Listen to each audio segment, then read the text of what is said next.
قیامت کے دن کسی مسلمان کی نیکیاں میزان یعنی ترازو میں ہلکی ہو جائیں گی تو گناہ گاروں کی شفاعت فرمانے والے پیارے آقا صلی اللہ علیہ وسلم ایک پرچہ اپنے پاس سے نکال کر نیکیوں کے پلڑے میں رکھ دیں گے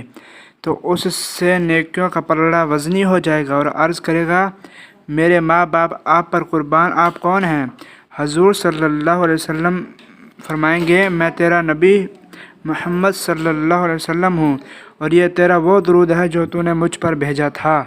حضرت سیدنا عقبہ بن عامر رضی اللہ تعالیٰ عنہ بیان کرتے ہیں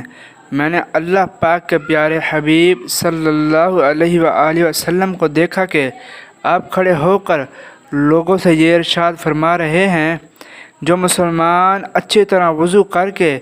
پھر ظاہر و باطن کی یکسوئی کے ساتھ 2 رکعات ادا کرے تو اس کے لیے جنت واجب ہو جاتی ہے۔